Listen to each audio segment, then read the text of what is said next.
Abshir Yusuf, manager of one of Renascent's 3 inpatient treatment centers. We would like to take this opportunity to acknowledge the land on which we gather, work, and live, as well as where our treatment centers stand.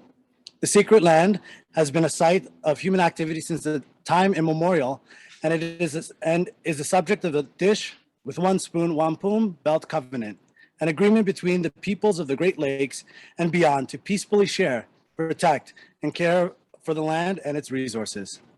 3 of our centers are located in Toronto, which sits on the ancestral lands of the Huron-Wendat, the Seneca, the Haudenosaunee, the Métis, and most recently the Mississaugas of the Credit. One of our centers is located in Durham, which sits on the ancestral lands of Wendat, the Haudenosaunee, the Hiawatha, the Mississauga, Anishinaabe, and the Métis. Under their care and protection, these lands have been important places of gathering, healing, community, spiritual connection for more than 15,000 years. Today, these lands are still home to many Indigenous communities and people from across the Turtle Island, and we are grateful to have the opportunity to honor and work on this land. Now, before I introduce tonight's MC, I'd like to share a few housekeeping items. While there are a few invited guests here at the treatment center in person, the majority of the guests are joining us via Zoom this evening. In order to be considerate and respectful to everyone attending, all attendees are muted. You're welcome to share comments and messages of hope via Facebook and the Zoom chat box.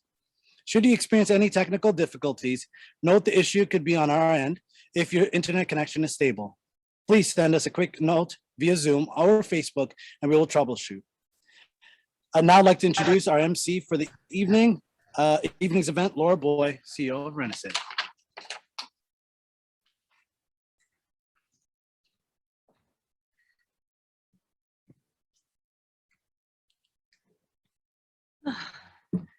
Hello, everybody. It's such a pleasure to have you here with us today in person and online. This is Renascent's first Vigil of Hope. And we are truly just so happy to be able to connect. I wish we could all be here in person, but one of the things we've learned over the last year and a half is that we can connect really well virtually as well. And this has been especially true in the recovery community. We have seen people connect in 12-step meetings with counseling, with treatment programs, and make incredible connections and progress in their lives.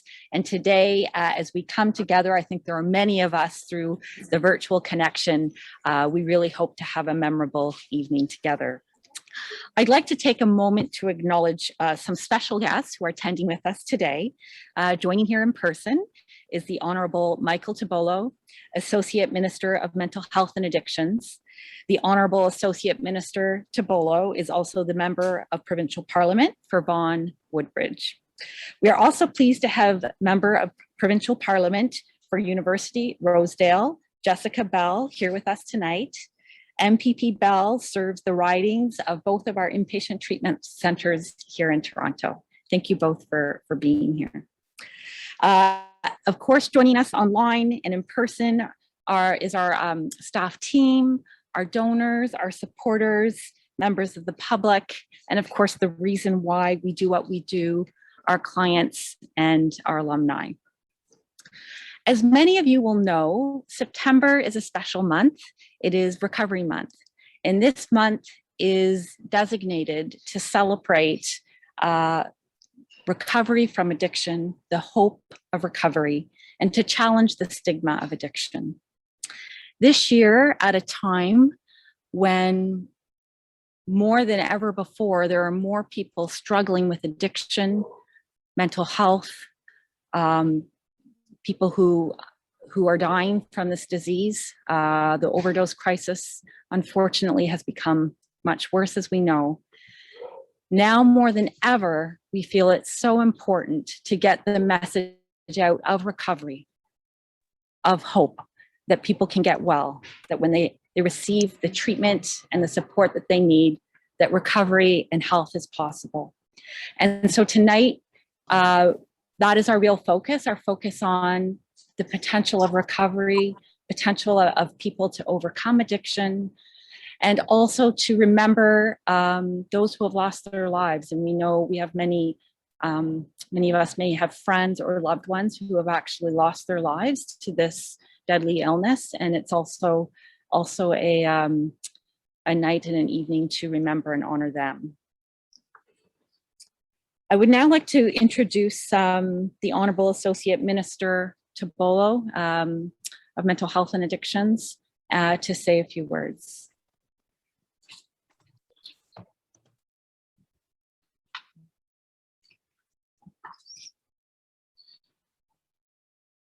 Good evening, everyone. And I want to say thank you to Renascent for the opportunity to speak with all of you this evening. It's truly a great privilege for me to join you in recognizing the importance of recovery and hope in changing people's lives. Addiction and recovery are issues that are very near and dear to my heart. Many of you may know that prior to taking office, I spent several years, 10 to be exact, as a chair of a bed-based treatment facility, a therapeutic community for men, where I eventually became a certified addiction counselor. So I have an understanding of addiction, recovery, treatment, and of course, the ability of individuals to utilize treatment when it's available to better their lives and to be able to return to a life where they are completely in control. During this time, I worked with many individuals who were struggling with their mental health and their use of substances. And of course, the use of substances for those that are in need many times are being utilized as a way to deal with some of the mental health issues that often underlie the substance that is being used. And I am the very first minister appointed to the position of mental health and addictions in the province, and I'm very proud to have that role. It's not an easy role to have to deal with, because what I in effect do is see, in many cases, the difficulties that our community is facing, our province is facing.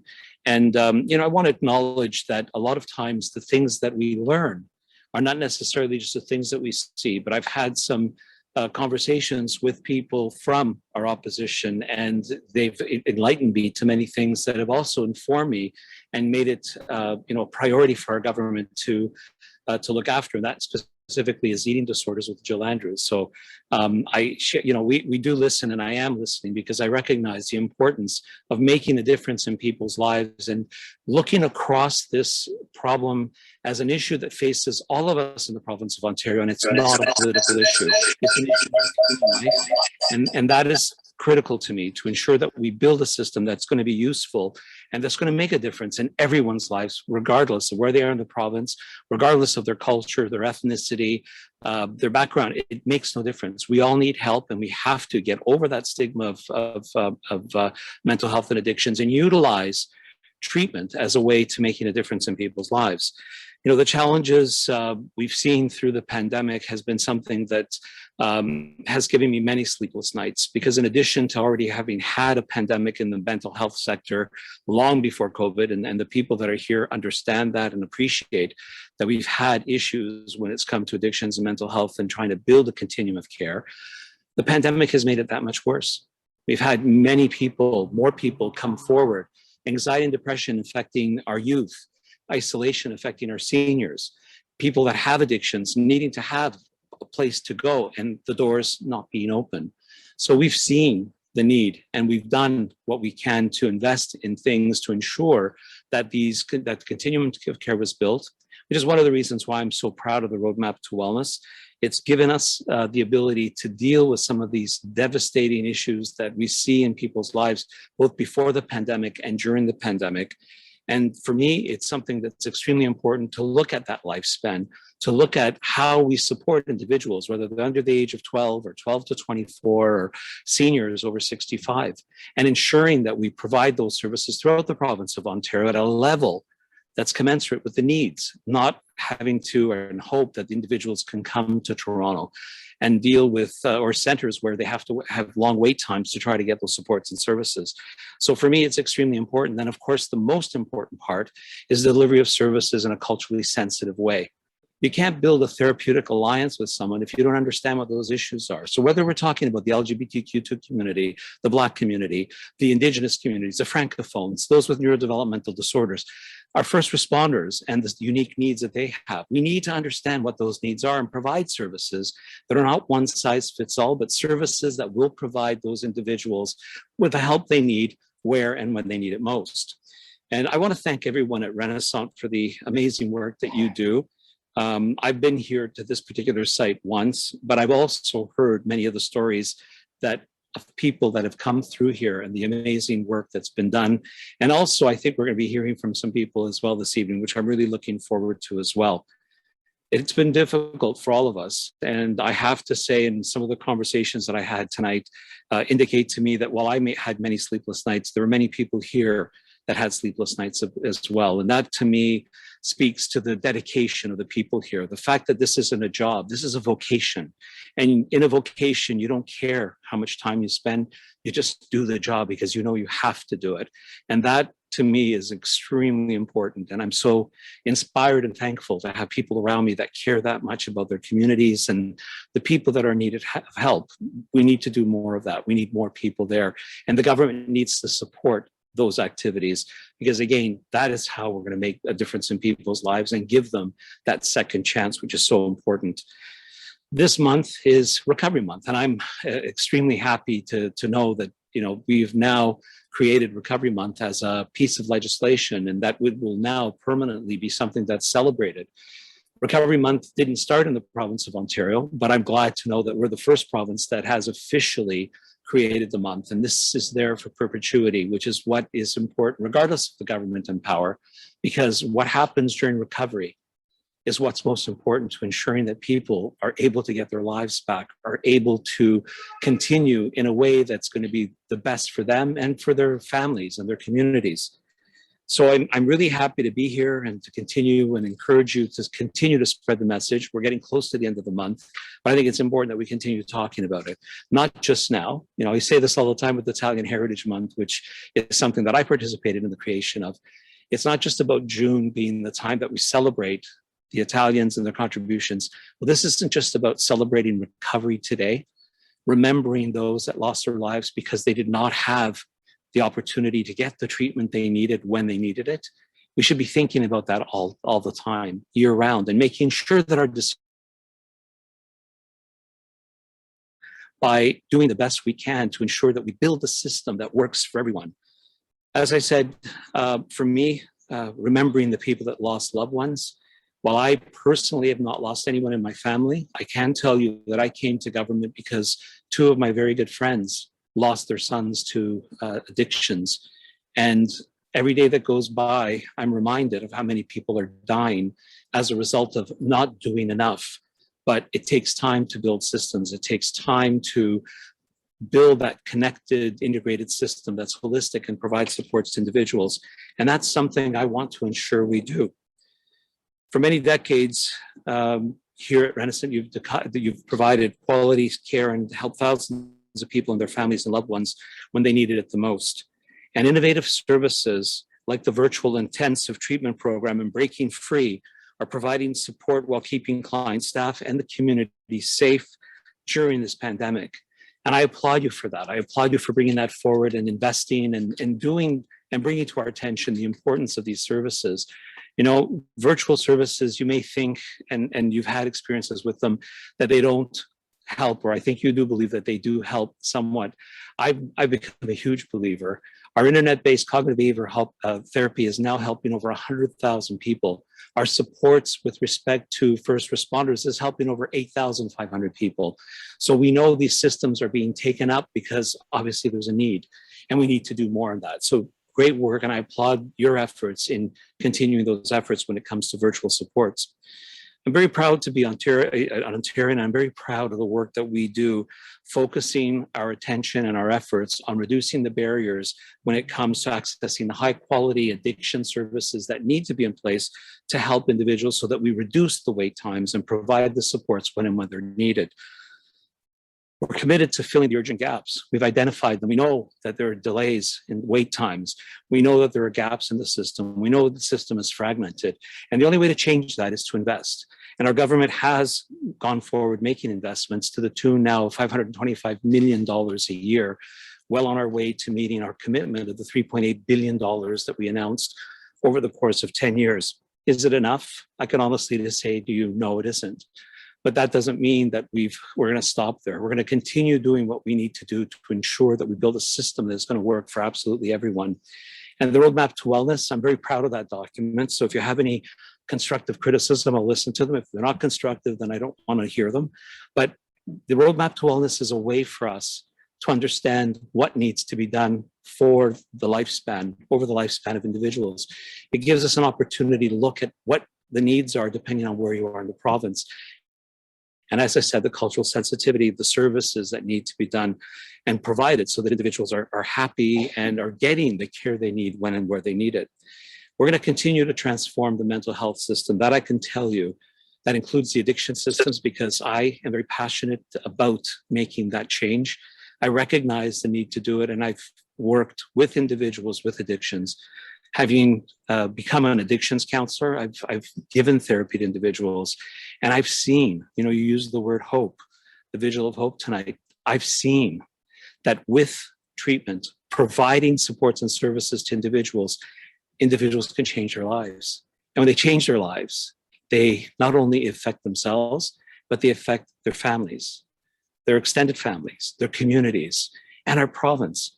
And there are stories that I can tell you that I'm sure you've heard as well, of individuals that have become masters of in their businesses and have done extremely well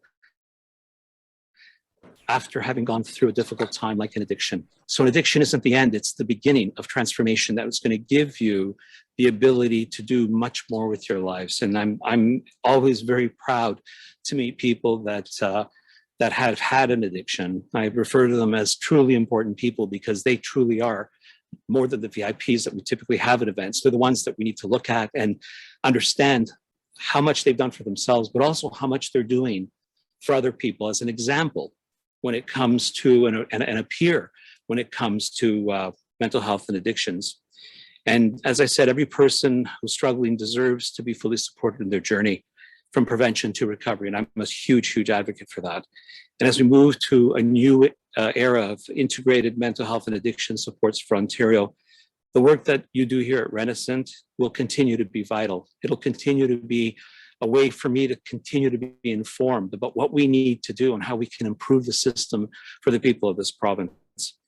And again, I want to thank you for giving me the opportunity to be here tonight to speak and extend that message of hope, because there is hope and we see it. It's just a question of seizing that opportunity, seizing that moment and making the best of it, and you will succeed. Again, thank you very much. God bless you all and stay safe. Thank you.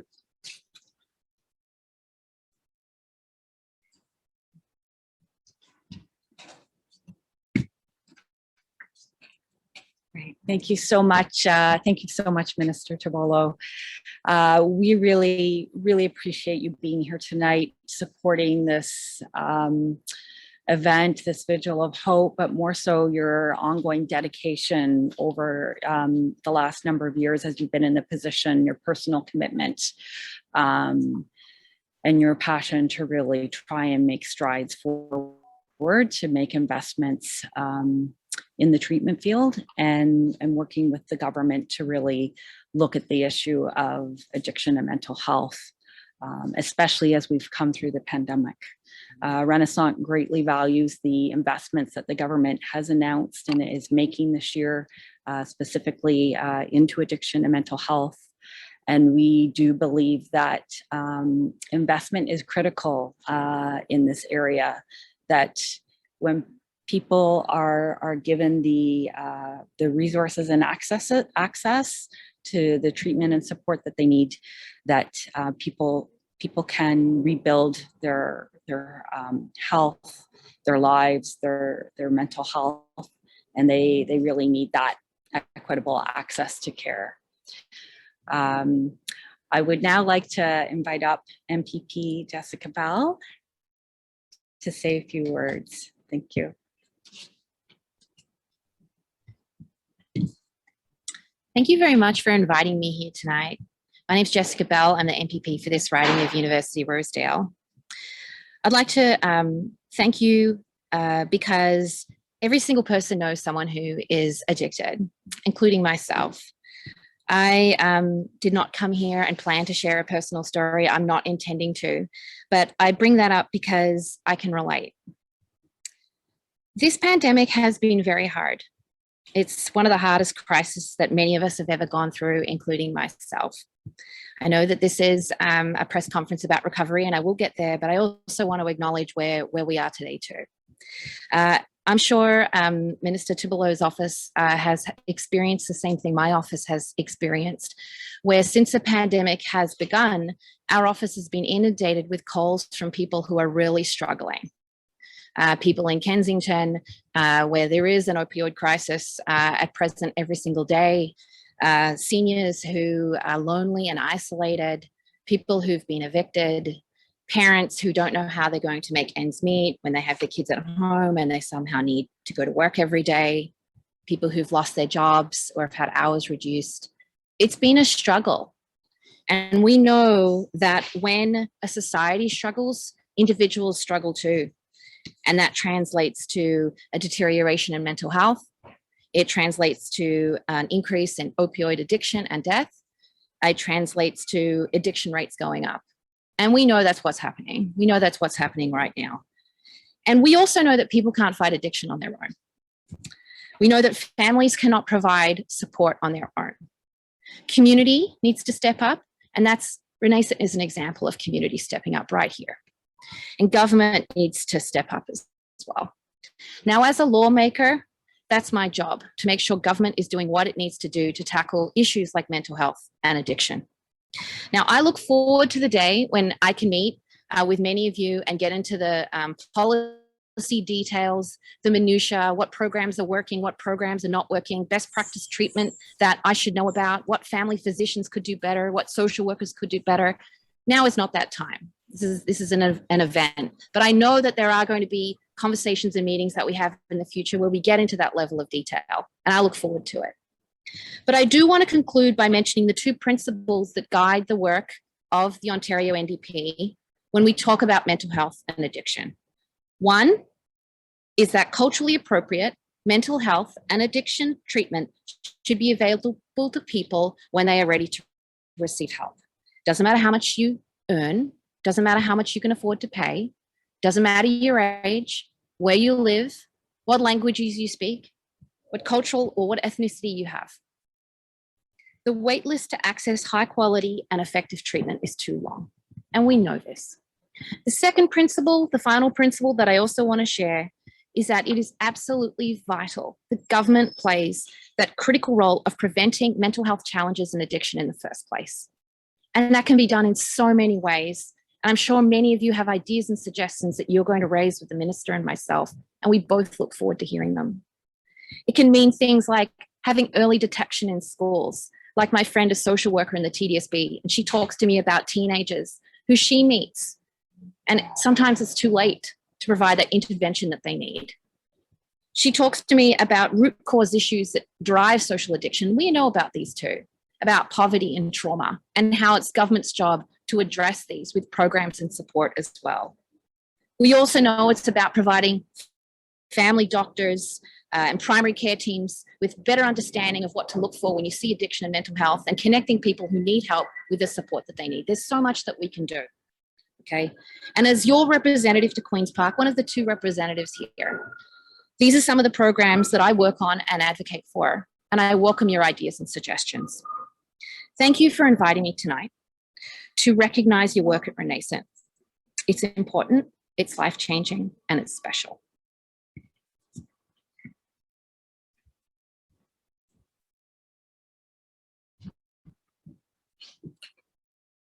Your mask.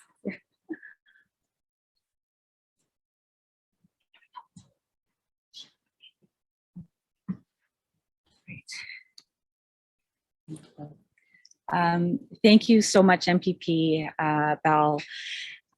I have to remember to speak up into my microphone here. I couldn't agree more with, the approach that you laid out, ensuring that culturally appropriate, sensitive, inclusive treatment and services are provided to people when they need them. And we really appreciate your support of our centers as part of your riding and your support here today. We really appreciate you being here. So thank you so much. I'd now like to invite Michael Lockren, our Director of Programs and Operations at Renascent, to come to the podium and take it over from here. Thank you.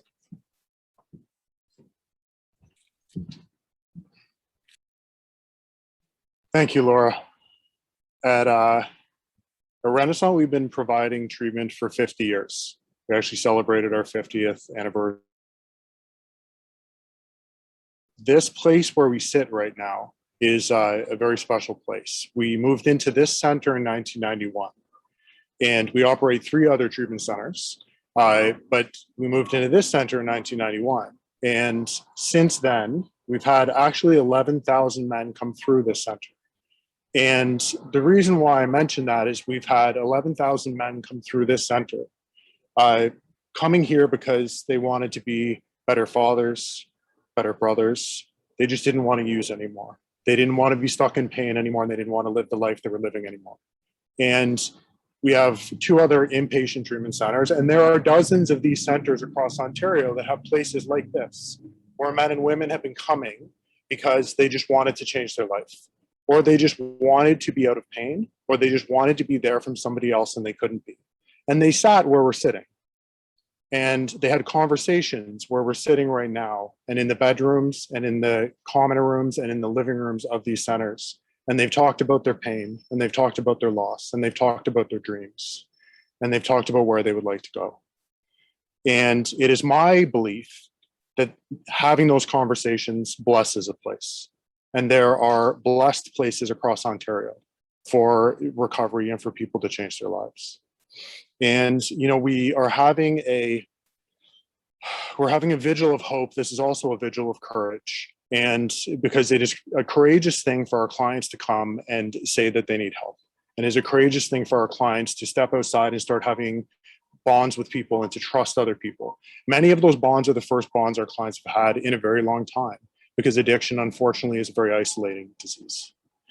And it was mentioned as well about loss and us recognizing loss. And I think it's difficult to have a vigil where you don't recognize loss, because those men and women who have come through these centers and had those conversations and blessed this place where we sit, many of them are clean today and leading productive lives and have lives they never could have imagined while they were using. And many of them have actually entered the helping fields, and many of them have entered into families, and many of them as well are no longer with us. And I want us to remember that we carry them with us while we do this work and while we speak tonight. And I would like to welcome somebody to come up and tell their story of coming through one of our centers. She's an alumni of the Graham Monroe Center. And in May 2007, May 27th, 2007, she decided to change her life. And I'd like to welcome Shannon to tell us her story in her own words.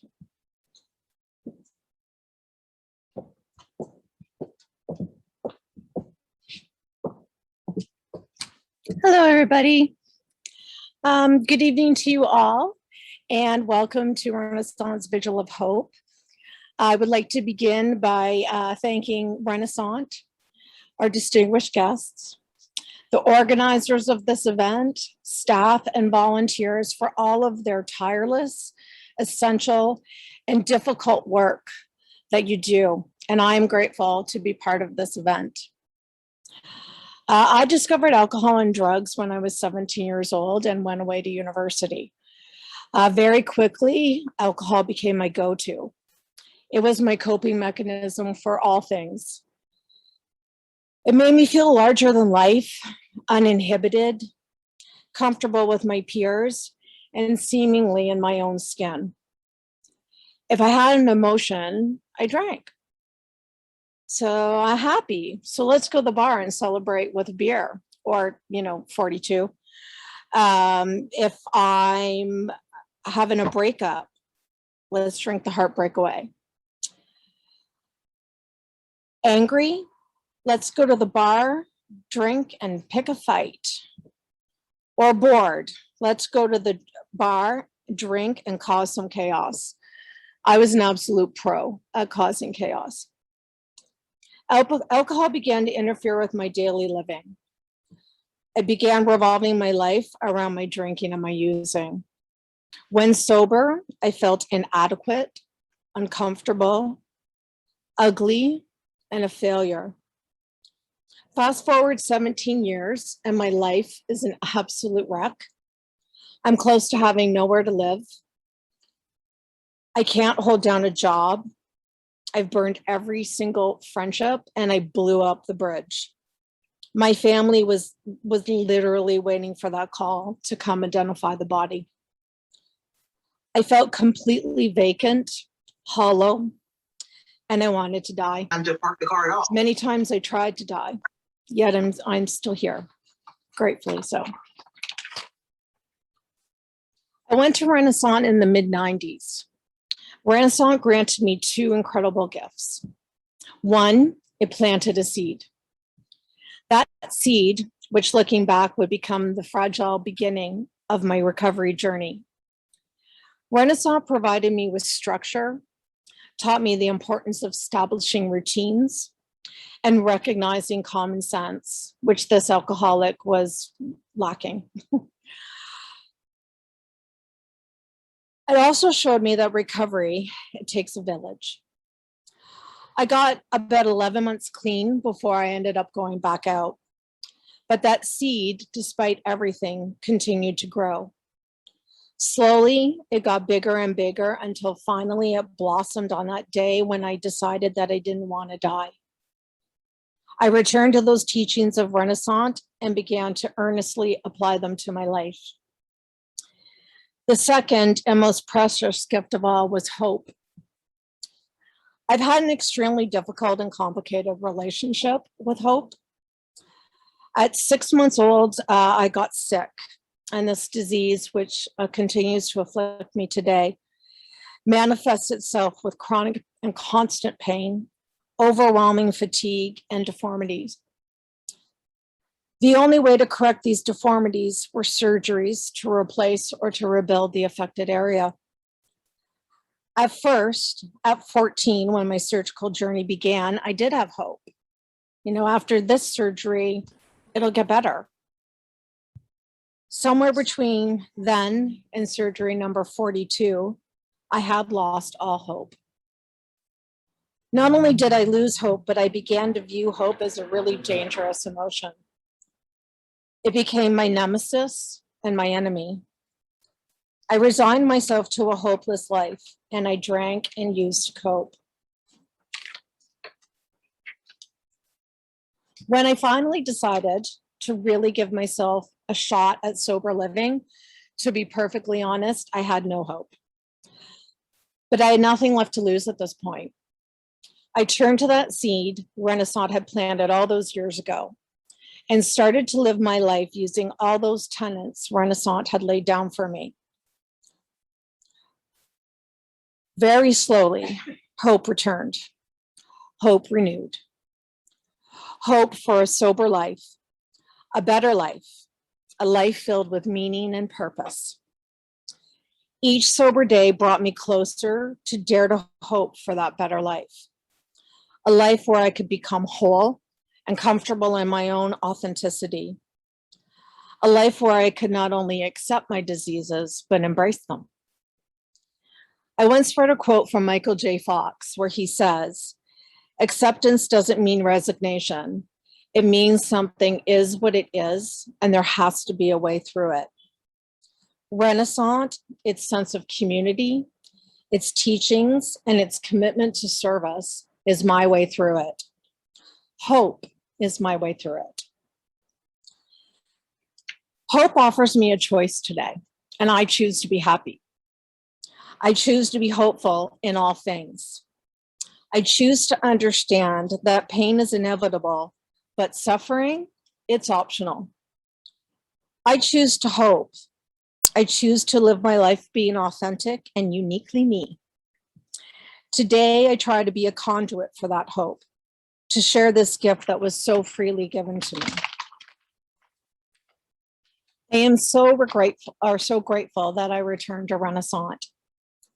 I credit Renascent for my recovery and the part it has played in getting me to here at this moment in my life. This space where I can hold down a job that I love, in a home that is my sanctuary, my friendships that are solid, supportive, and strong. I found my tribe. My relationship with my family is my greatest blessing. It's filled with mutual respect and trust.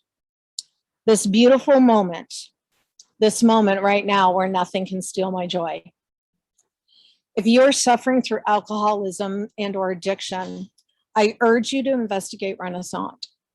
I urge you to choose happiness. I urge you to trust and hope. You too can live a sober life filled with joy. Thank you for listening.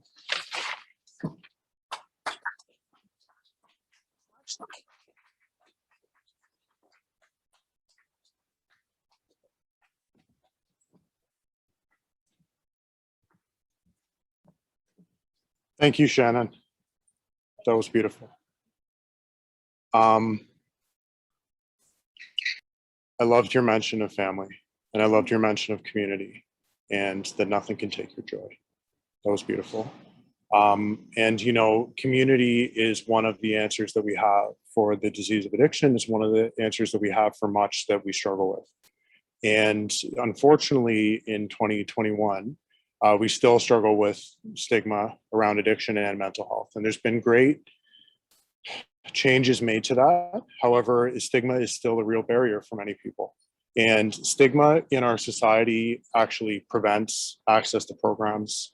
It prevents the creation of programs. It can prevent the person, the client, our brother or sister who needs help from actually reaching out for help. Unfortunately, it can validate their feelings about themselves, which are really colored by the color of addiction and are not accurate representations of who they are. And recovery really is about building community. And healing stigma is really about building community as well. The way that we reduce stigma is we talk and we listen with each other. And Shannon sharing her story was an example of that. And we're going to have another alumni come up and share his story as well, which includes a little bit of a talk of stigma. And I'd like to welcome to the podium Andrew. Andrew is an alumni of this center and is the chair of our alumni committee for this center. Andrew.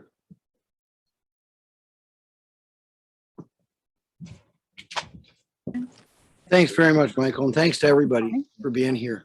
I'm incredibly grateful to be here today. And it's something that I didn't have when I walked into this center in March of last year.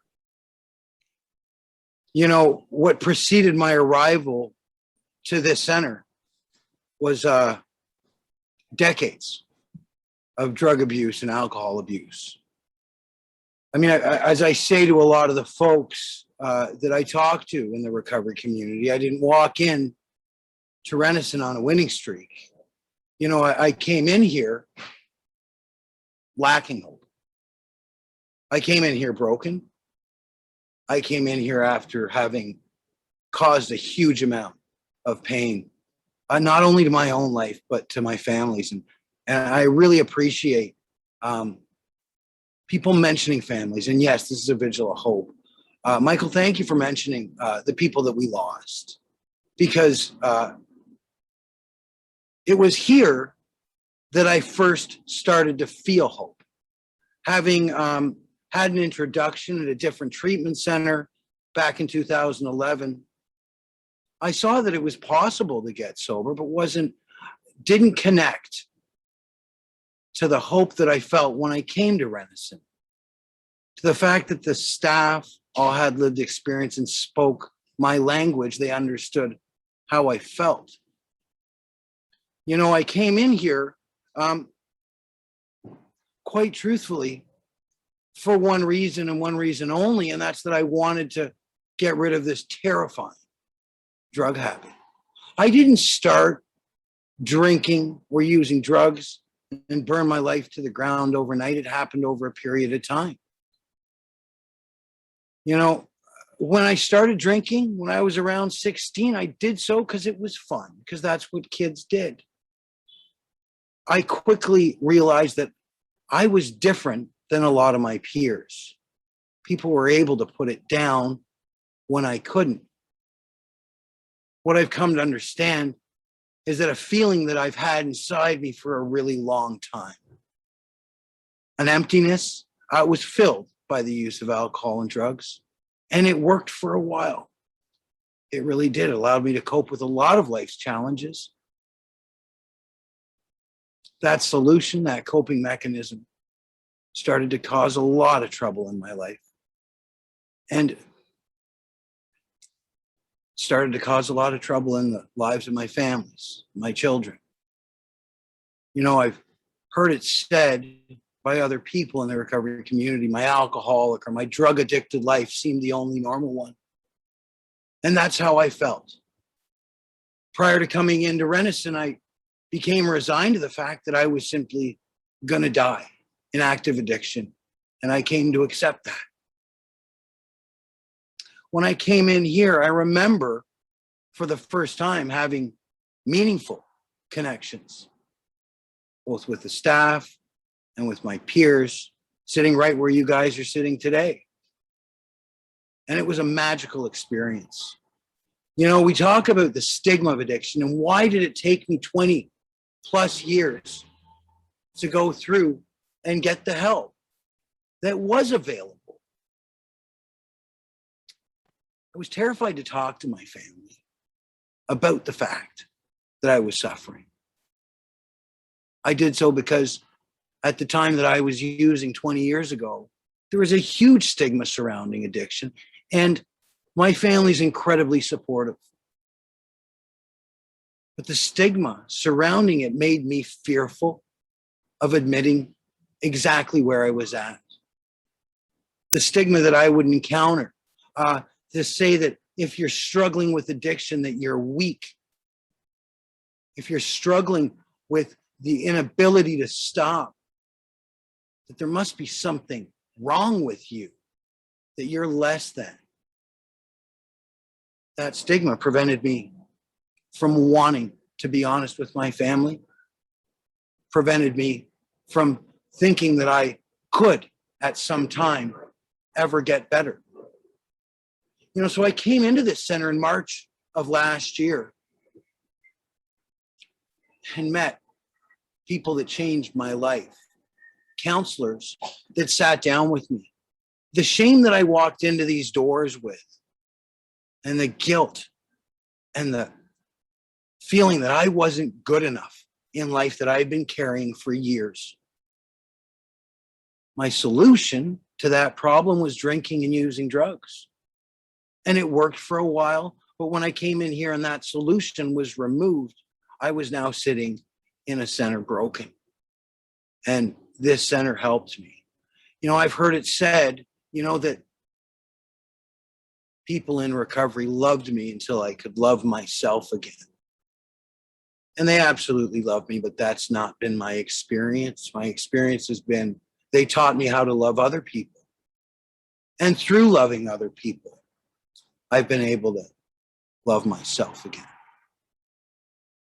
You know, I came in and I remember having a conversation with the manager here about gratitude. A lot of people start the practices of, what am I grateful for today? And naming some stuff. And that's great to do that. I remember we had this conversation. He said, you know, Andrew, gratitude isn't just a word. It's an action. It's something that you show. I took suggestion when I left Renascent. which is something, if I'm honest, that I was never much good at for much of my life. I took the suggestion, and every morning, some of the routines that started here continued on. Something as simple as making my bed, something as simple as getting on my knees and being grateful for the life that I've got.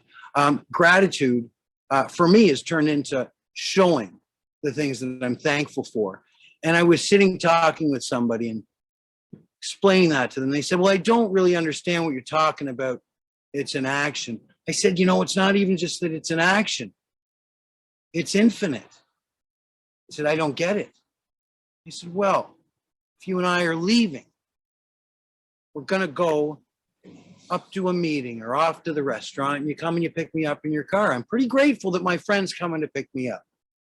I'm going to show that gratitude by engaging with them and having a wonderful time and letting them know that I'm really grateful that he's there. And if we're on our way there and God forbid we get into a car accident and everybody's okay, I'm grateful for that. Should he be hurt, and be grateful that he wasn't hurt critically. And if he is hurt critically, I can be grateful that he didn't die. And God forbid, if my friend dies in that accident, I can be grateful for the fact that I got to know him and spend part of my life with him. That's to say, gratitude doesn't start and end, it's infinite. My gratitude for Renascent continues by my involvement with Renascent. I'm incredibly grateful for not just the center here that continues to provide amazing services to people. It was here that hope was born for me as a result of my time here. My terrifying drug habit is no longer something that I fear. I use my experience to benefit other people. I work with other men in the recovery community, and I'm active within the alumni group. And I think it's appropriate to mention the fact that since the pandemic started, online services have absolutely allowed us to connect with others. Because what I learned here at Renascent is that the opposite of addiction is in fact not sobriety or abstinence. The opposite of addiction is connection. It's connection that started at first with the staff and the residents that were here. I think it's appropriate that I mention some of the people that I attended treatment with. I'm still friends with today. And it's also true that some of those people that I attended treatment with are no longer with us. I'm grateful for the time I had with them. I continue to see on a daily basis the effects of addiction. I see the effects of addiction not just on the individuals and the people that I lose, but the effects that it has on their family. It would be arrogant of me to assume that all of the damage that I did to my life didn't affect my mom or my kids. And on my way here, I had this amazing conversation with my son that I was never able to show up for years. He's grateful to have me back in his life.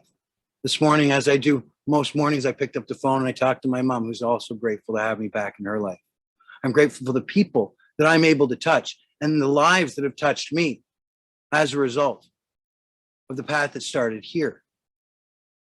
I'm pretty grateful for everything that's happened since I walked in these doors.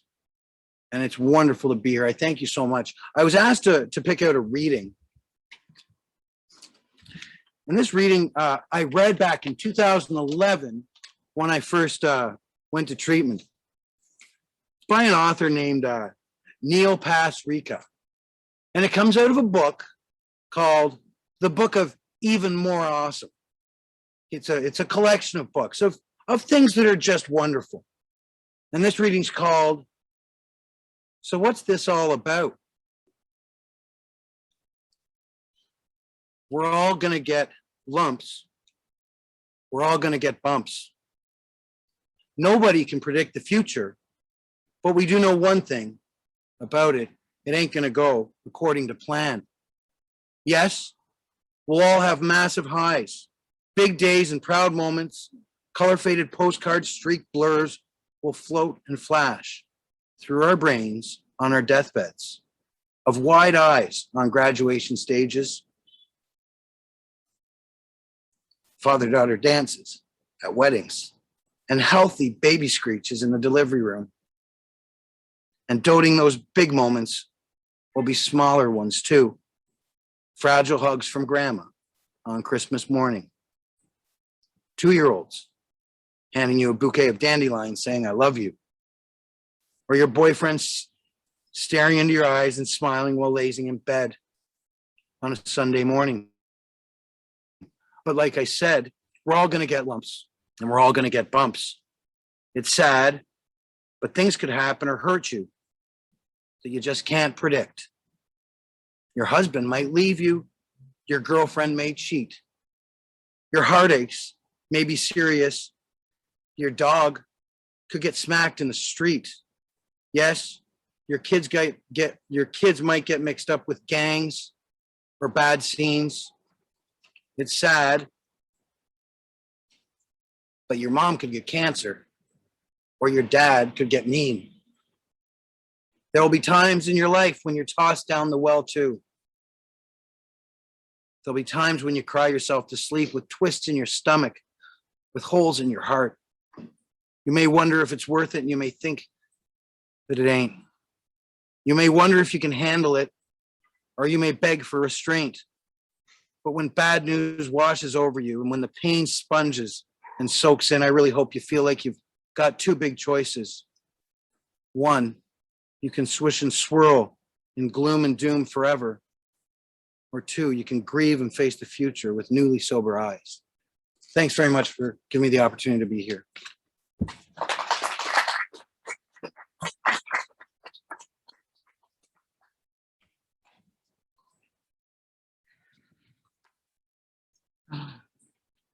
Thank you so much, Andrew, for sharing your story, and Shannon for your story as well. I think as we talk about the importance of understanding recovery and the hope and the potential of recovery, hearing the stories of how tough it was and how hopeless addiction can seem when you're in it. But when you focus on connection and you focus on building yourself and all the things that happen in treatment and recovery, that your life can change and you can move into a new realm and a new pathway forwards. It's really, I think, in your stories, I know will have inspired so many people. Thank you both so much for sharing, and what your thoughts around gratitude and connection, Andrew. I really think that was such an important message tonight, and just thank you both so much for sharing tonight and the inspiration that you've been able to give to others tonight. I would now like to invite Sue Jaffe, the president and chair of the boards for Renascent, to come and say a few words.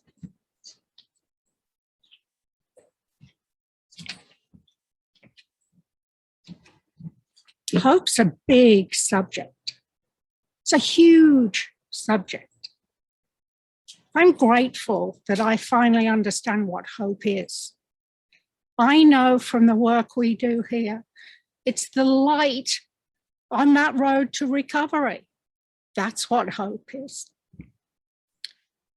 It is, for those of us who spend time around here, we're lucky enough to see the familiar look in the faces of the people we serve.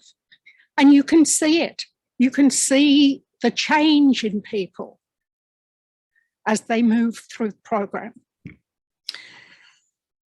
And this is where's Michael? I get so emotional.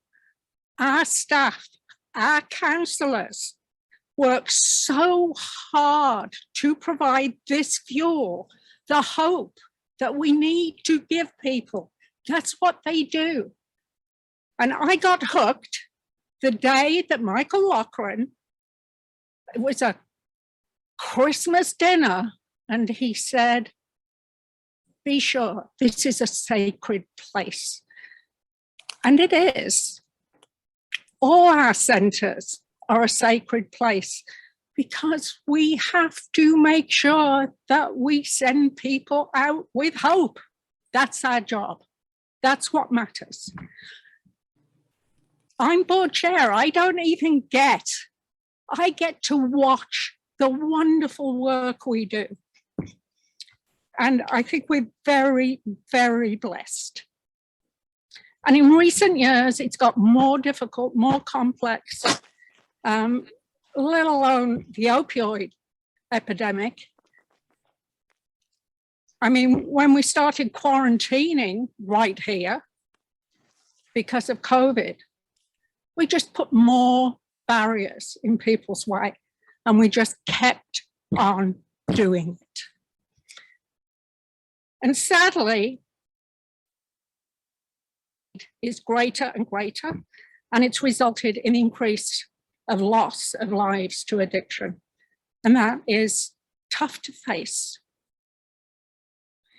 Our efforts, which were huge to adapt, improve, make a quarantine center, keep on providing service, extend the treatment we offer, has been thankfully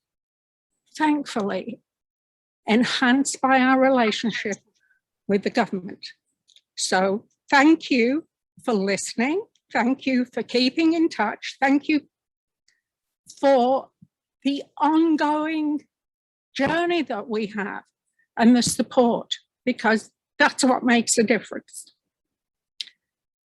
And I hear Shannon and Andrew, whoa, you guys just do it every time. Thank you for sharing your powerful stories. It's those stories that make the difference every time. Thank you. Thank you for coming back. Thank you for all the alum work you do. And we also have a different kind of help tonight, where we're shining the light of hope on the city, because Toronto's CN Tower tonight is lit in Renaissance colors.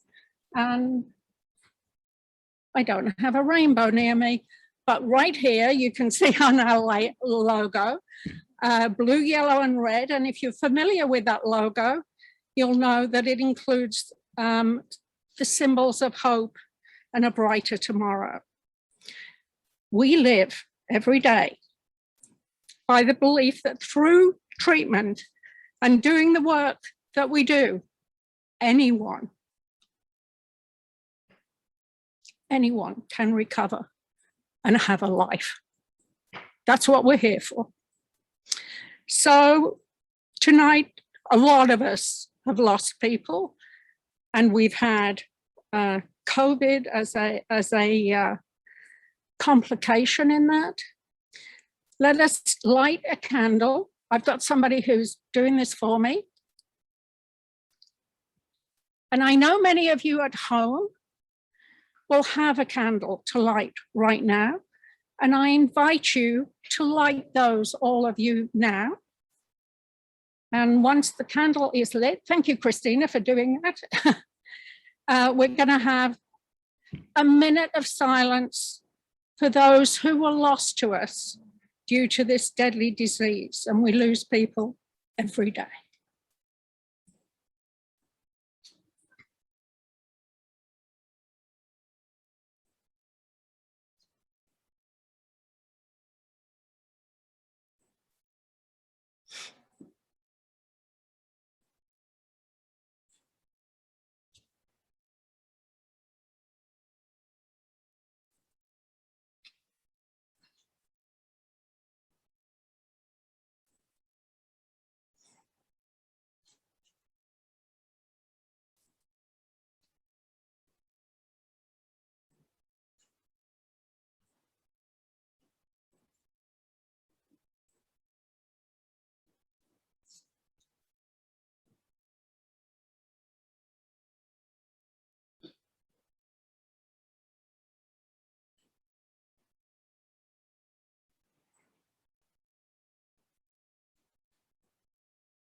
Thank you very much. We send our best wishes to the families of those that were lost, and may those lost rest in peace. And thank you all for coming. And we hope to do this again, and we hope you'll be back with us. I'm going to turn you back over to Laura now with your candle.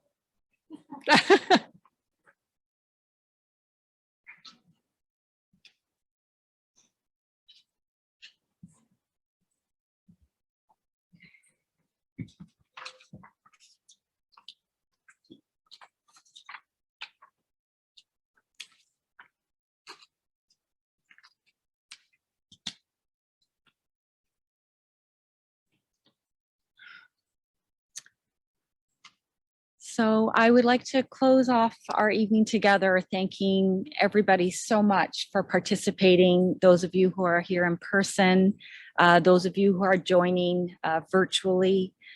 It's been so meaningful for me, and I hope for you as well, to come together this way and come together as a community to talk about the hope of recovery, the many, many people who are doing well and getting well, but also to remember those we have lost and the many, many more who are still struggling.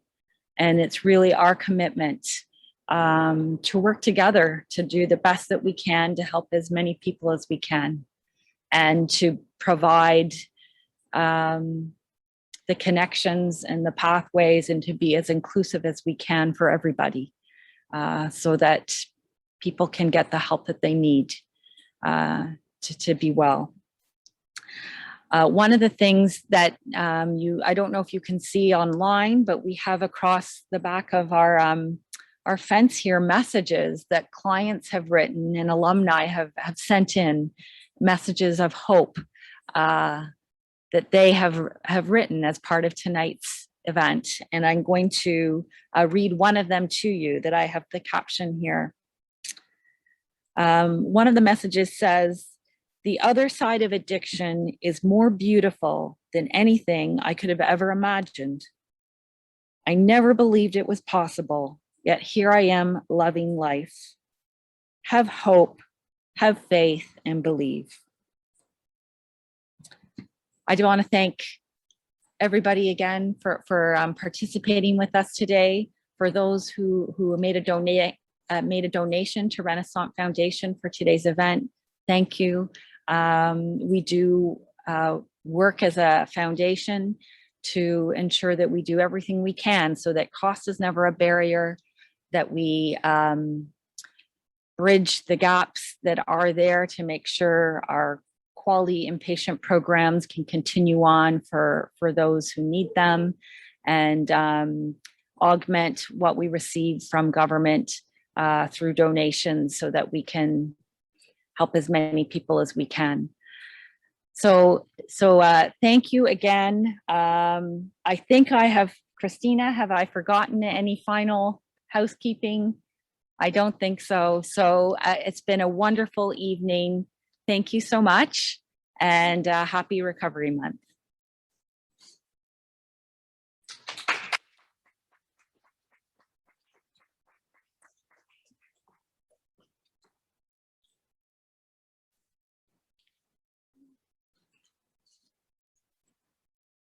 Thanks, everybody.